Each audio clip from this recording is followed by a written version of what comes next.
तुम्ही जर 1-1.5 वर्षाचं प्लॅन करून जर बघताय UPSCकडे, तर हा सोशलॉजी ऑप्शनल तुम्हाला जास्त फायदा करून मिळेल. आता त्यातही एक समजून घ्या, खूप छोटा सिलेबस असणं म्हणजे सगळ्यात चांगली गोष्ट असते असं नाही.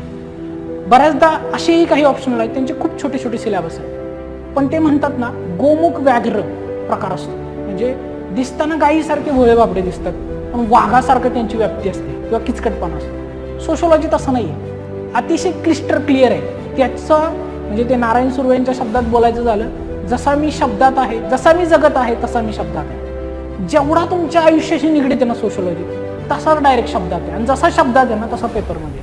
त्याच्यामध्ये फार बदल नाही आहे. उगाच काहीतरी वेगळं दिलंय सिलेबसमध्ये, विचारलंय वेगळं आणि तुम्हाला त्याची व्याप्ती वेगळी करून दिली आणि त्याच्यामुळे किचकटपणा झालाय, असं सोशलॉजीच्या बाबतीत होणार नाही. Sociology one of the simplest syllabus आहे आणि खूप त्याच्यामध्ये डेप्थ नाही आहे, पण आहे सुद्धा, म्हणजे दोन्ही ॲस्पेक्ट्स आहेत.